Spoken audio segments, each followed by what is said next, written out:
we had 3 really interesting looking papers, which I'm genuinely excited to hear about. Okay, so we have Anthony Maher telling us about America and its position as a cultural superpower. Andreea Anghel talking about circularity of change, and I gather the need for more radical change, perhaps. And finally, Amanda Moorghen on the securitization of HIV and AIDS and the impact of norm setting we see through the provision of aid. So first, it's my pleasure to welcome Anthony.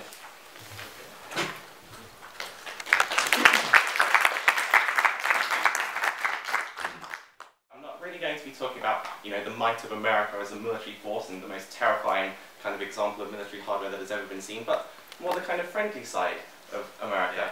Manifest Destiny is the idea that America, once founded on the East Coast, was destined to expand westwards to kind of culturalize the people, the ignorant peoples of the American Indian tribes, and make sure they knew the ideas of liberty and democracy and freedom and all that kind of thing. So that's the historic narrative, but we can see that it's actually become a liberal democratization narrative around the world. Now that America has expanded as far west as it can and reached the sea, maybe they want to expand these ideas around the globe. So they're actually using their position as dominant in the market to propose the economic narrative by making these products, hiring cheap labor in places like China and Taiwan to build them and sell them at an extortionate profit, hence why they managed to make so much money. But it's not just Apple doing this. You can see the Coca-Cola Corporation up there. Apparently, it's the most valuable brand in the world, according to some company that decides what's a valuable brand. You've got these media companies, they own music labels, and you can see around the world people from different countries singing along with lyrics they don't really understand. I don't know, it might be about Jay-Z singing, New York, concrete jungle where dreams are made of. They don't understand these lyrics, but they're saying, come to America. It's a new example of the American dream. So we have, on the left-hand side, Rambo, and on the right-hand side, Justin Bieber, who I first listened to last week. And it's not great about that. It's about the ideas that America as a nation represents, the American dream proposed by Wilson in his 14-point plan, proposed by Jefferson on the back of the Great Seal of the United States. You can see these ideas aren't going anywhere anytime soon. They're actually spreading to places you wouldn't have expected with the collapse of the Soviet Union. Russia now becoming, well, more capitalistic, if not democratized. China as well, going after these particular problems. My message, I guess, from this presentation is that America isn't going anywhere anytime soon, and that in most of the things that we do every day, whether it be from buying a Starbucks to watching a film, we're actually becoming one with the American values and the American culture. That is why I call America a cultural superpower, and why I say Uncle Sam isn't going anywhere anytime soon. Thank you.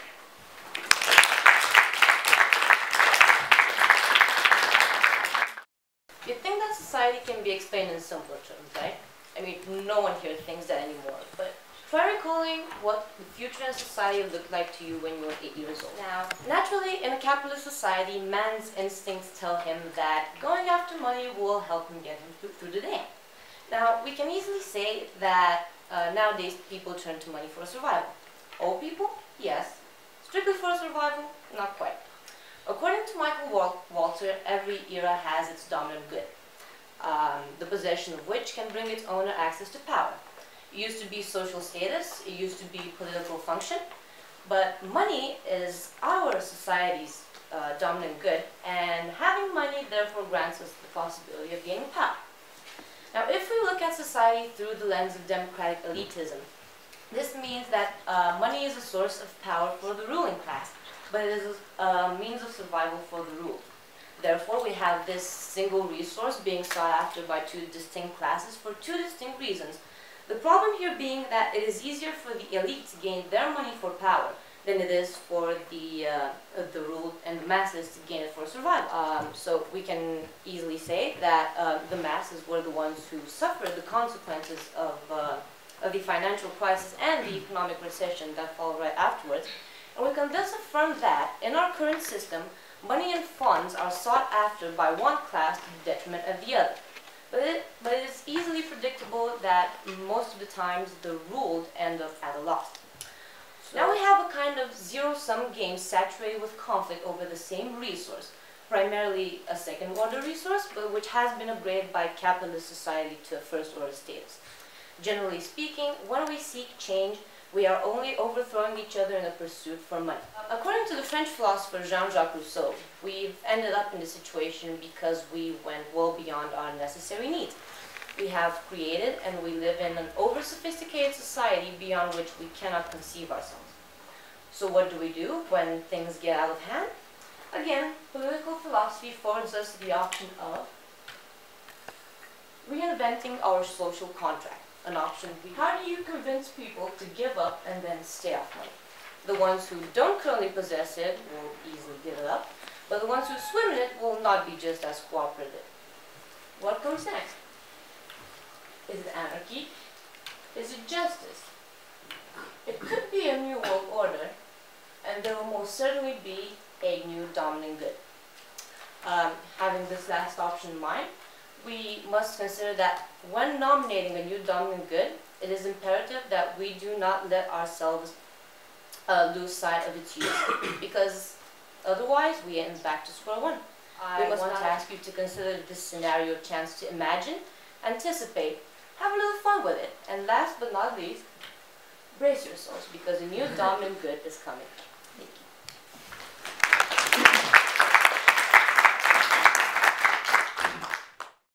Othering is basically the idea that we might, when we kind of generally use language in sort of the world, we might set up implicit assumptions using that language that create these binaries that perhaps are more artificial than real, and perhaps accentuate differences which naturally exist, and that we kind of want to use as people trying to make sense of the world around us. So my favourite sort of quote about this is in this book by McEwen, where she says that discourses shape the contours of the taken for granted world, right? So all of these binaries that we set up affect the way that we think about the everyday reality, and therefore affect the way in which we act on a day-to-day basis.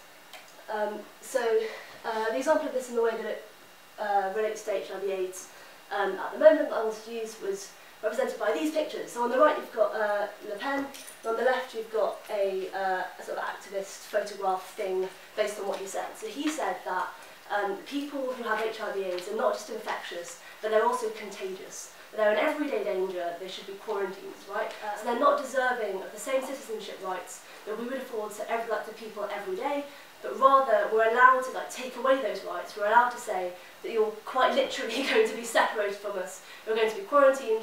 I can take those rights away because I've discursively set that up as being something which is sort of the dessert of this unhealthy other, right? And it's a supposed necessitation in order to preserve health, right? It seems to be natural to say you've got this first world and you've got this third world. It's kind of roughly north and south. They kind of see that's all set up as being something which we're supposed to assume and supposed to take for granted. But when you just look at it on a map like that, it just kind of looks a little bit crazy, right? So you've got these big advertising campaigns saying AIDS is really bad, let's raise some money for AIDS. That's a nice thing to do. Then you get these sort of big pictures that go AIDS is all about orphans, it's all about this horrible disease which is ravaging Africa generally, it's all about that sort of thing. And what that does is help create this opposition, right? And you could take that further discursively and say that what's going on in these sorts of things is that you're infantilizing this entire nation. You're suggesting by having that kind of thing as the representative of the recipients of this sort of aid as children, you're saying that we are the sort of adult rational West, they are the kind of infantilized recipients today. This particular virus, millions and millions of miles away, millions of miles away, that'd be in space, but a long way away, is something that we need to sort out. So it's part of this idea of othering and worlding, that we, the Western world, are the only people who can go in and solve this development crisis. That we, the Western world, ought to see this threat to our own existence as something which we can't rely on other people to sort out, but rather have to think that we're going to have to solve this for them, otherwise they're going to be a threat to us, right? So you see all the language there will be us and them that's sort of going on. And furthermore, because of the way in which it's in illness, forms a particularly powerful tool for othering. So Foucault called this biopolitical racism, and he said that when you've got a thing where you can say the death of others makes me biologically strong insofar as one is a member of a race or population, you're able to use all these kinds of diseases as a way of saying, well, sometimes I just have to justify that extreme measure. Sometimes we just have to quarantine people because it's going to make the rest of us stronger. It's a particularly powerful form of othering, particularly powerful way that just sort of feeds back into that entire cycle.